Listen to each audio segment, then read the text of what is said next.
Hey guys, after that amazing journey to the Angel Falls, now I have to complete the second task in Venezuela, and that's Roraima mountain, Tepuis. It's a beautiful mountain, one of the best landmark of Venezuela in terms of mountains. But first of all, I want to tell you how you can get here.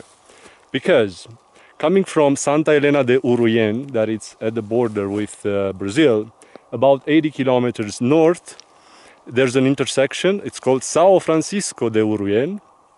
And from over there, only private cars can be taken to reach Paratepui. It's the last village of indigenous from where you can walk all the way through here. There aren't regular buses over there. So you need to hitchhike if you're a backpacker like me. In Venezuela, to hitchhike, you have to ask for a cola. Not for the beverage, but this is how here they are asking a free ride.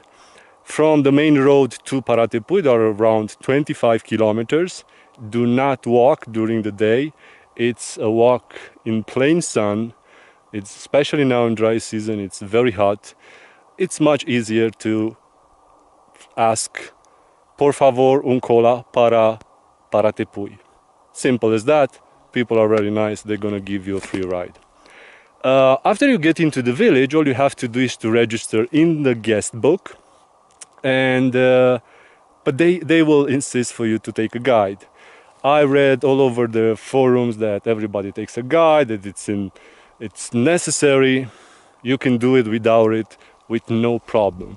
For example, from Paratepui, I walked around 6 kilometers. From here to the top of the mountain, there are around 22 kilometers. But from the village all the way to the base of the mountain, it's a walk in the park. And if you can see from here the trail, after you're gonna find water in the village, but even after you start the trail, it's easy to spot the trail. From the center of the village, you're gonna see only one trail that goes over a hill. That's the main trail. It comes all the way to here.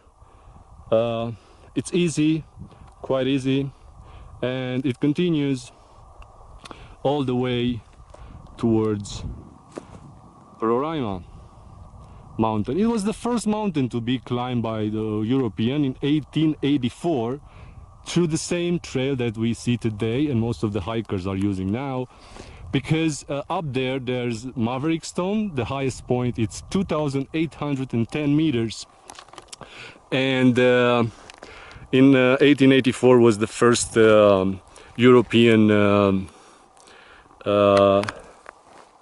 ascent over there. It's also the place of that inspired Doyle to write his novel The Lost World. You've seen the movie probably. It is a beautiful area. Next to it is other beautiful tepuis. Maybe we're gonna have a little bit of luck tomorrow to spot the second highest waterfall in the world, and we'll see tomorrow more of it. But now we have beautiful views from here.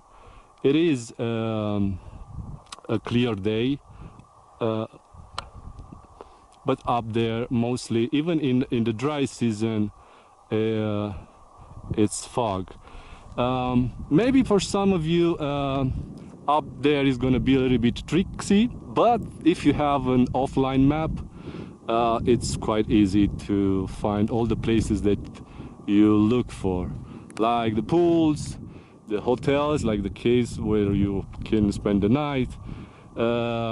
Also the biggest, the highest point, Maverick Stone, which represents also the three border point of the three countries, Guyana, Brazil and Venezuela. In this area I've seen a lot of interesting stuff. Among them a lot of animals like a jaguar, but not in the wild. The Amazonian jaguar is a very rare animal to see. I've seen it in captivity, but it wasn't quite a captivity. This jaguar fought with the cougar, and he killed the cougar, but he was badly wounded. The villagers took him, took care of him, and he's gonna be released in the wild. But it's a very beautiful animal. I'm gonna post some pictures later on. I've seen also a green iguana. Be very careful, don't get too close. They are very sensitive and they kick with their tails pretty fast. But I also found here a type of grass. They told me that it's a grass that takes fire spontaneously.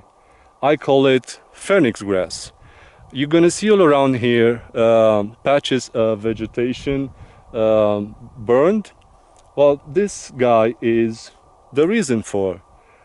It has really tiny leaves, and probably from the heat of the sun it gets fire, but then grows again and everything is fine.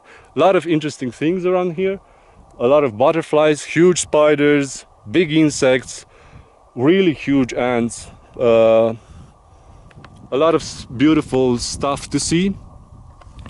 So you can do this by yourself. Probably the only let's say part that is going to be a little bit more difficult from the base of the mountain is going to be around 1,000 meters to climb up there. I still have around 19 kilometers to the top, and